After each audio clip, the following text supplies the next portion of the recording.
Okay, so what we're going to do is Illustrator, and your first project in Illustrator is going to be to make a cartoon character. But what Illustrator is, as it differs from Photoshop is for rasterized images. What I mean by that is whenever you look at a photo, see this one, if you zoom way in, you start to see these pixels. And it's those pixels that go together and make the image. And that's whenever it asks you to rasterize something, that's what it's asking you to do. It's asking you to turn it into these pixel sizes. And that's why you can't zoom in and zoom out of these images quite as well. You'll start losing quality if you zoom out because you start seeing these pixel edges. Vector is a different style. Who's taken math this semester? Who's taken algebra? Nobody? What's a vector? Oh my goodness.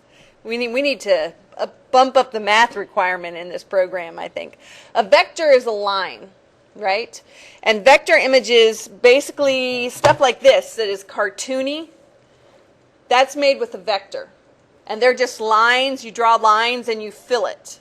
And when you're working with Illustrator, rather than thinking of drawing with a pencil, which is a temptation, you have to almost think about cutting out shapes of paper. Like you're in 3rd grade and you're helping your teacher make a bulletin board. You're not going to draw on the bulletin board. You're going to cut out shapes and layer the shapes of colored paper to make an image.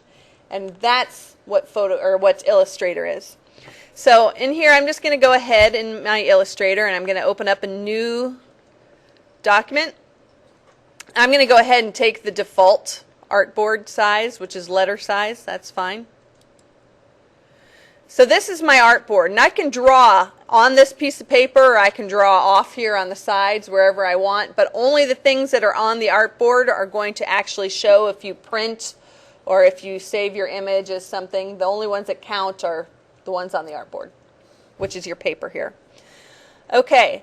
Just like Photoshop, you have your tools down the side. You have your palettes over here. You can change your workplace.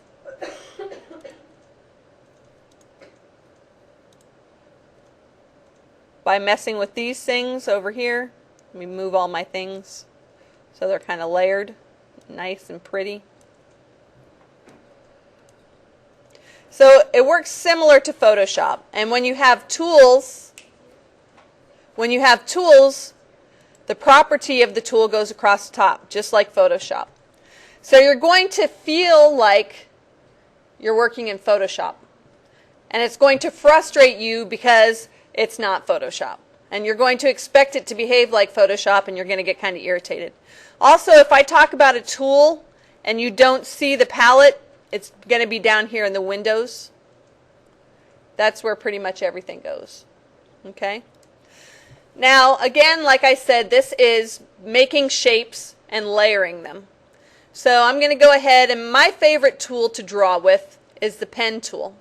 The pen tool makes what we call Bezier curves. It makes vector points, so I'm going to click, and if I draw over here and then I stretch, I can change this line. It's very elastic.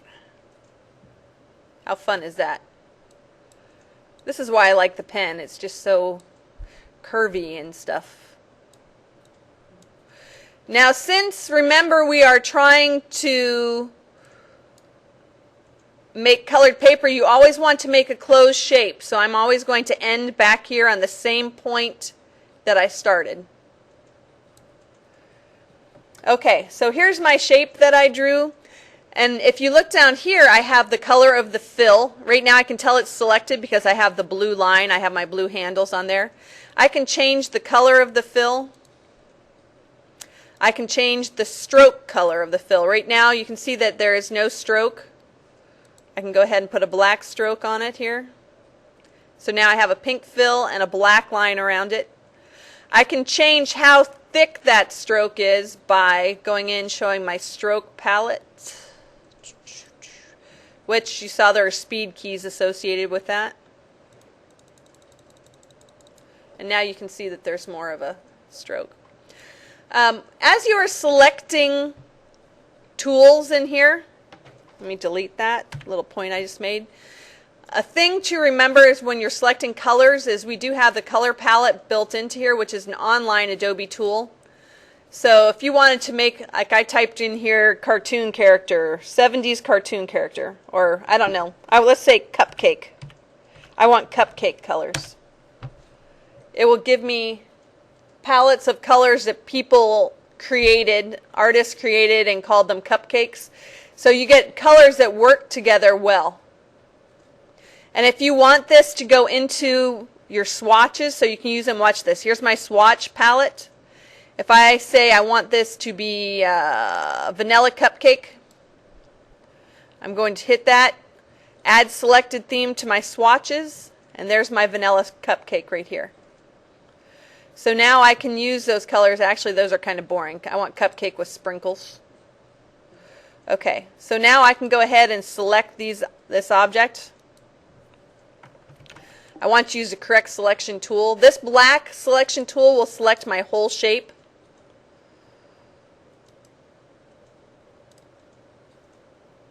So I have stroke on top there. I want fill on top. Okay, so now by using that I can change the colors of the stroke and the fill. If I wanted to make this gradient filled, see how my gradient is up here? It's showing. If it wasn't showing, I'd get it in here.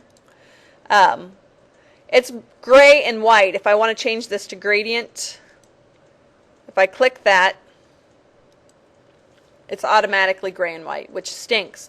What you do is just take something here from your palette, from your strokes, and drag it up.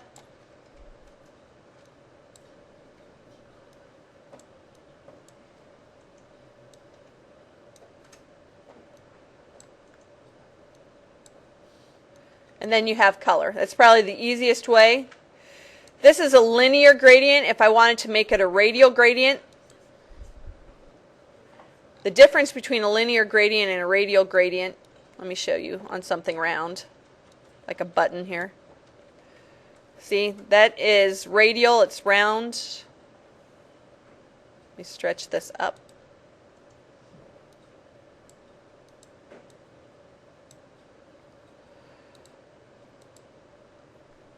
So you can see the different styles. Okay, anyway, but I digress. Back to the whole drawing thing. Okay, when I draw in Photoshop or in Illustrator, it doesn't matter really what tool I use, I'm going to have these vector points that we talked about. Now this black arrow will select the whole object. This will select just those points. And it will also select my handles, so I can adjust my handles however I want. Additionally, if I want to add more points to the line to get more control, I can go ahead and go into my pen tool, add an anchor point, click it on the path, and then move it around. Okay? Anyway, so I'm going to keep that as it is. Now I'm going to go ahead and draw with another tool that I can draw with is my pencil tool. So I'm going to go ahead and draw the face of this character because this is the hair. You can tell that's hair, right?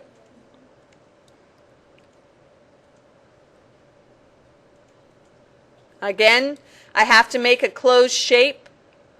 Right now there's no fill on that, so I'm going to select it and let's say, I don't know, yellow. Now I need to put the head behind the hair. Actually, I want to change that hair color. And if you look here in my layers, I can move these things, drag them around so that they work the correct way.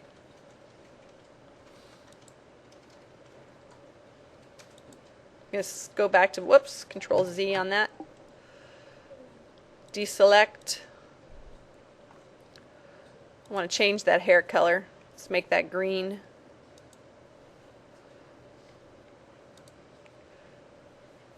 Another way I can draw is by using these shapes, and I can do them simply. I just want these to be white, actually.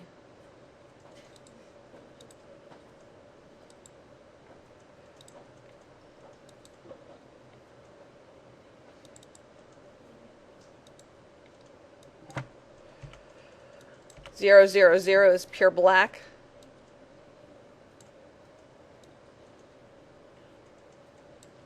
I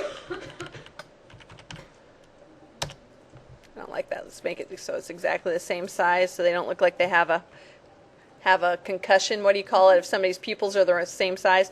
So I can just use my copy and paste like I would anywhere else.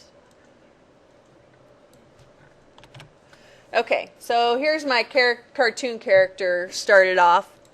When I am drawing with shapes, additionally, one of the things that I require you to use is to use your Pathfinder or Shape Builder tool.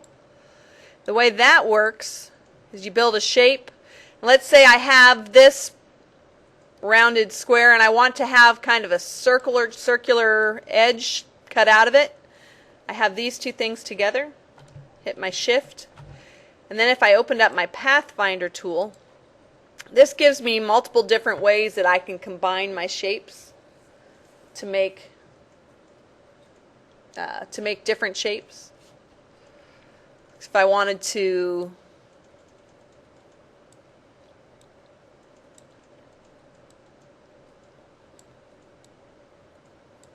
have those be together so I could fill it on one gradient or something. There's one shape. You can see the different ways that it will let me combine that.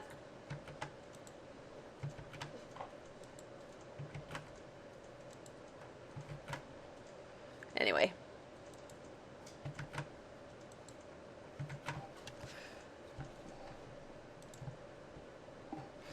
That's a very handy tool. The Shape Builder tool works in a similar manner.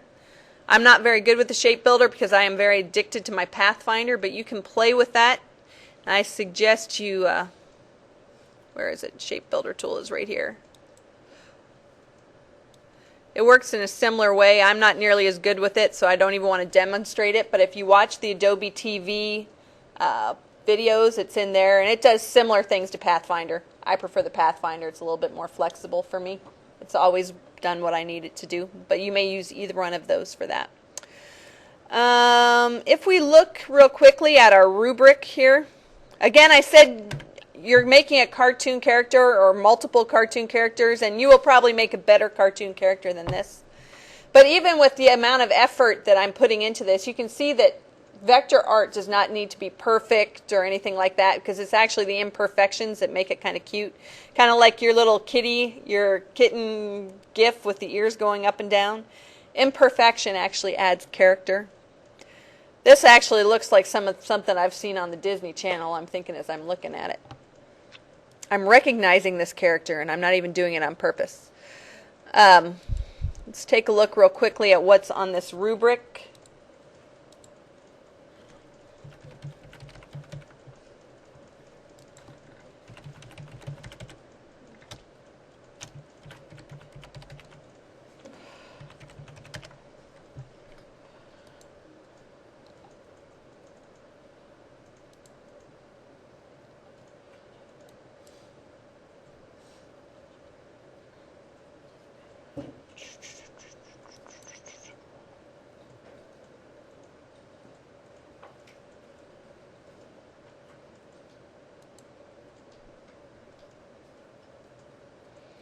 Yeah, so for this, all I'm asking for is a Pathfinder or Shape Builder, which I just demonstrated, using some solid and some gradient fills. You know, that's nice to use if you're using depth. Doing a lot of drawing. My main purpose for this is that I just want you to use all of the different drawing tools and just draw the heck out of this assignment. Just have a lot of fun. That's the big thing I want you to practice, is that. Aesthetics is just, does it look like you put some effort into it, or does it look like you slap something down on the paper just to have something to turn in? And then layered shapes, not just free drawing. Let me tell you what I mean by that. This is layered shapes. I have shapes that I drew or shapes that are in there. The reason why this is an issue, and it becomes more of an issue as you use the Wacom pad. What did I do with the Wacom pen? Oh, here it is. So let me make a new one. A temptation that I see a lot of people get into when they use the Wacom pad, and this is nice. You don't have to use this. Like, I draw actually better using the pen and the pen tool. But say I get into this here.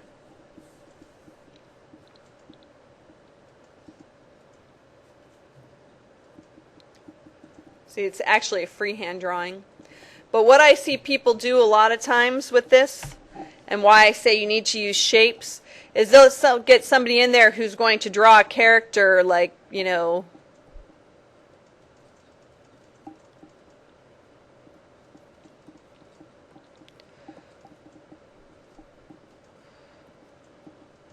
like this. And what's going to be the issue with this? You can't fill it. You have to have closed shapes. So don't think of, your picture being a bunch of strokes like it would be if you were drawing on a piece of paper. Because if that is the case, you're not going to be able to fill your shapes and you're going to draw yourself or make yourself crazy. And then what's going to happen is you're probably going to have to trace and layer shapes behind it. You can use strokes like this as accent pieces, like if you're just drawing a stroke for a mouth or drawing, eyelashes or something like that. You can use strokes, but in general you need to use layered filled shapes, just like you're cutting out pieces of paper. Okay? So that is what I refer to when I look at this. So really, you can probably get one cartoon character done in about 15 minutes, but I want you to do several and actually really explore the drawing tools on this. Okay? Make sense? Kenneth, did you have a question? No? Okay. I have 9 Wacom pads that you can use.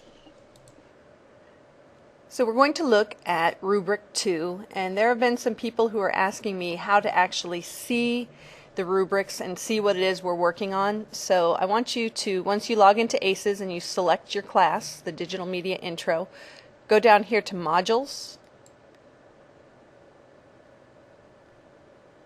And right now we are in the Photoshop module. So if you click on this Photoshop project, this will give you the rubric and it will show you exactly what it is I'm grading on. If it opens. There we go. So these are non-destructive layers, documented image sources, just like the last project, just like the I'd Rather Be. I want you to document it in the same way. Use of filters and effects. Use of blending modes, and actually I'm going to add on here, I'm going to change this, and instead of just blending layer modes, I'm going to say, or what is the word I'm looking for, adjustment layers.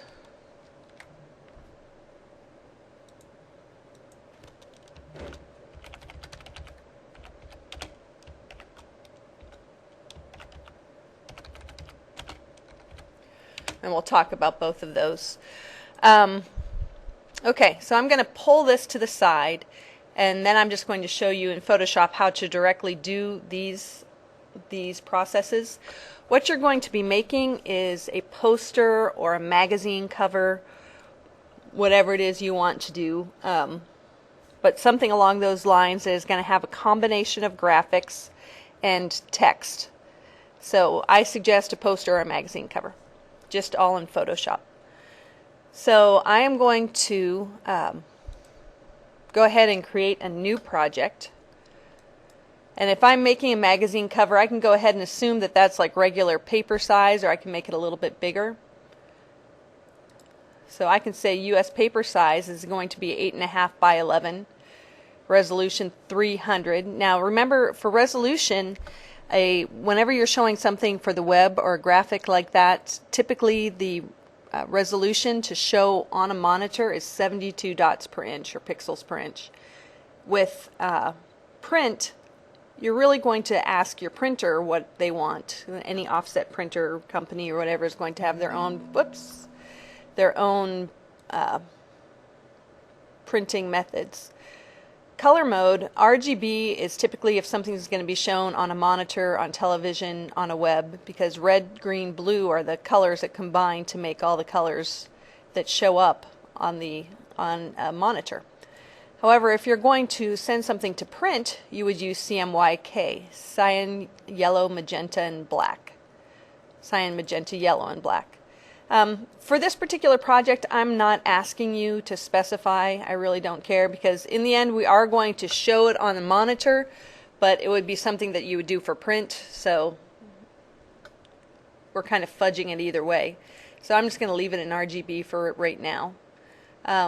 Background, if you're doing something that needs a transparent background, like you need a round image on a web page or something, images by nature are always square, so you could put a transparent background. I'm going to go ahead and leave it white because it doesn't really matter.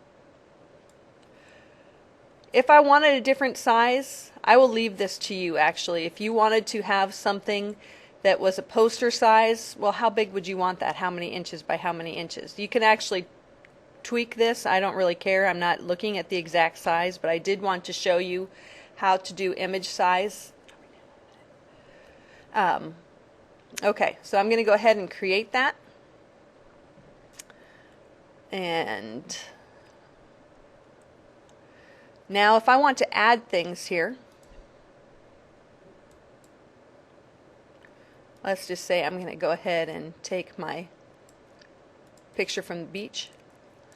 Another way I could actually do this, if I wanted to use part of this picture as the background for my magazine cover, I could actually crop, use my crop tool here, and tell it to be constrained to however many pixels I wanted. If I would have to do some calculation to see what was 8.5 by 11. But I can actually constrain, you can see here width inches by, down here, it's right now it's 10 by 14, so I could actually put in here 8.5 times 11. I actually never do inches, that's why I was kind of thrown off, but it will constrain your proportions so that it fits. It also gives you in here, if you do that, this is a rule of thirds, and you always want to kind of align things in your rule of thirds. For instance, I would want to have the most important thing in my shot is probably going to be aligned up along this one of these lines right here. Also, usually when you're doing the rule of thirds, you want to have things like your horizon line, like the beach line right here. This is going to make the most dynamic looking picture. It's probably actually kind of big. Let's see. It's not the best picture for this crop size actually. But to make a good looking picture, typically you do want to line things up along the lines. I talk about aesthetics and composition as one of your things, and this is what I'm talking about. I don't want it to look like you just threw things all over the picture just for the heck of it. I may actually want to reverse that because I think I would like to have this actually on the other side. But okay, I can go ahead and crop. Okay. So there's my basic image, or I could go back to this blank image here that has nothing on it. However you want to start, that's okay. It doesn't really matter. You're going to combine things however it is that you want to combine them. This is kind of squishy because I have like part of a chair here and leaving off part of that. So that's really not a very good crop for this. That's not the best composition because I do have things hanging off the sides. You can see that, and it just kind of looks like you want to peek around the corner and see what's there. So that's not the best way to do it. So this is a case of do as I say, not as I do.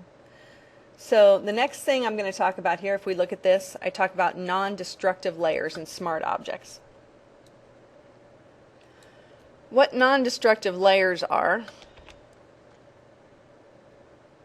going to go ahead and I'm just going to grab this green chair here so we have something to look at.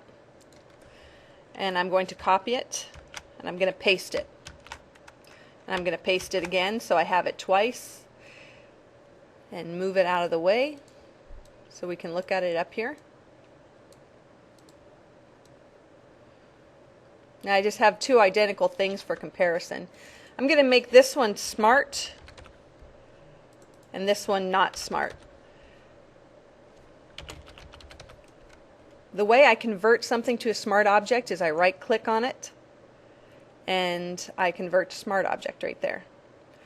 Now, why is this important? Why are smart objects cool? Because they are non-destructive. You keep the original information. So I'm going to go here and I'm going to hit a T for transform, which I could also get from the edit menu, and I'm going to scale this way down. This is my smart object. And hit the enter. And I'm going to go to my not smart object, hit Control T, scale way down, enter. I'm going to go ahead and save this.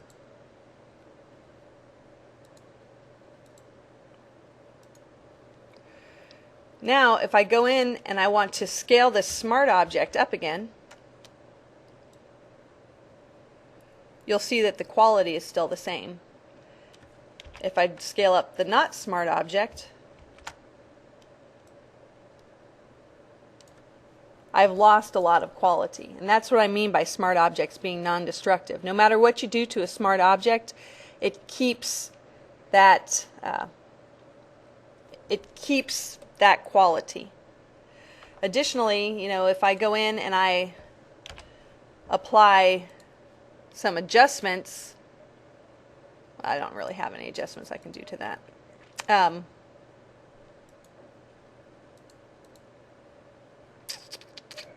going to use adjustment layers a different way. Anyway, so I'm going to get rid of my not smart object here, and I'm just going to drag it down and trash it because it's not good quality.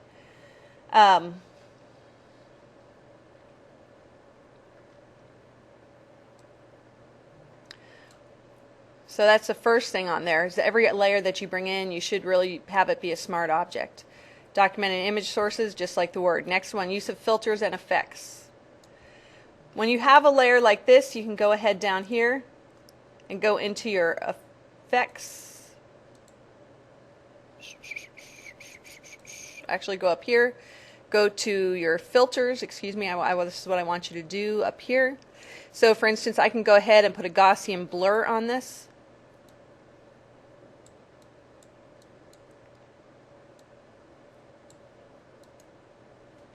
And the cool thing is that it's going to show up down here. And I can actually turn these blurs on and off.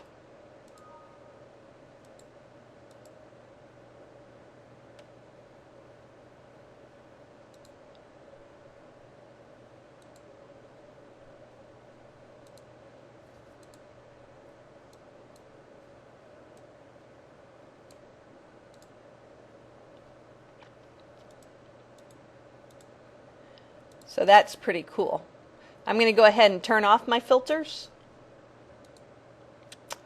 Okay. Adjustment layers and blending modes. First, let's look at adjustment layers. Up here, if you are in the regular palette, you should have right here an adjustment tab. So I can go in here and I can adjust anything I want. And if you just roll over here, it talks about the different things you can do, and really you just need to go in and play with these things to see exactly what it does. But the most simple one to use is probably brightness and contrast, and that is no doubt the one that I use the most often. So what this does is it creates a brightness and contrast layer. So I can go in here. No, actually up here I have my sliders, and you can see that it affects the whole image. Say I take that down. So let's say I just actually want to just affect that particular chair. What I'm going to go do here is click on the mask for this particular layer, and I can go ahead and dump black in that whole layer, which means that none of it is going to be affected. Now I can switch to my white and just paint over just this.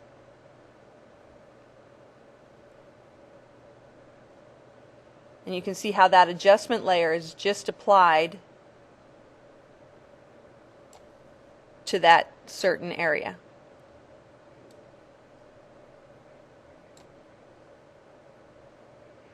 I'm going to go ahead and shut that off, but you can see how that is. What layer modes are, so if you have your layer selected here, you can change the way it blends into the background picture. So here I'm going to say overlay, so it kind of just blends in with the picture, which is probably more interesting if it's down here on top of that. I use overlay probably most common, and what I use that for is if I am doing, I do for fun, I do a lot of wrapping skins on 3D objects. And whenever I'm putting shadows and things like that on the image, or details on the image of the skin, like buttons or whatever, typically I'm doing clothing on things, I do an overlay layer, or I do an overlay blend. But you can just go in here and dig and see, you know, the different things that they do. And I'm including the adjustment layer in that because you may not be able to find some way to use this necessarily in your image, but you may, no telling. But it's just a cool thing to play with. This, I believe, actually works the exact same way. I can paint on that. I can paint on my filters and effects, can I? Nope. Drat. I was going to say I've never done that. That's a new thing, but it looks like I should be able to, doesn't it? Oh, because I'm painting in white. There we go. I need to paint in black.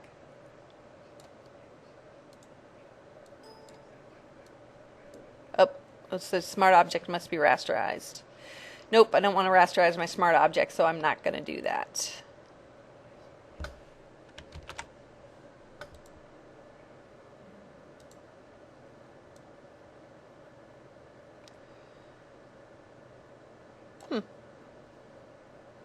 Interesting, though. Okay, so that only works if you rasterize. I need to play with that more, obviously. This is something that's somewhat new even for me, so I've been working with Photoshop since Photoshop 4, but which is a long, long time ago. So some of these tools, they come out that are very new and very cool, but I have to play with them first to know exactly how they work. Okay, masking. Masking is very cool. We actually did a little bit of masking right here. That's what this mask is, and that's what this mask is, but it wanted me to rasterize first, so I didn't do it. But I can also make a mask if I want to, say, I'm going to cut out this chair again here.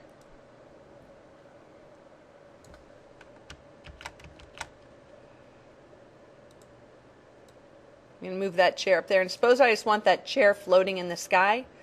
I'm going to go here and I'm going to have that layer selected and click on the mask. And now if I take my black paintbrush here, make sure that the mask is selected. See, if you look carefully, I can select either the picture itself or the mask. Now by painting with a black paintbrush, I can actually get rid of this. It's kind of like using an eraser. Also, it doesn't have to be black. I can use opacity by changing the color of the paintbrush. So it's affecting the opacity, and you know, I can change the softness of the paintbrush so that it's more fluffy.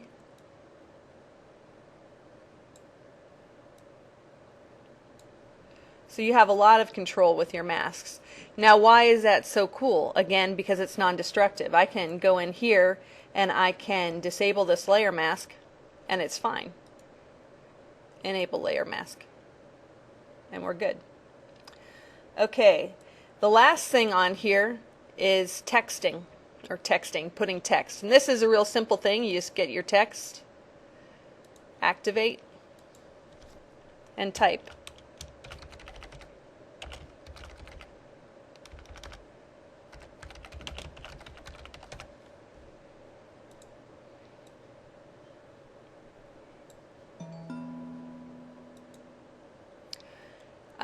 Then, you know, when I have this edited here, I can go in and change whatever font I want or whatever I want to do. One other thing I didn't talk about here is you can add layer effects. So let's say I want to bevel and emboss that. I can add a drop shadow,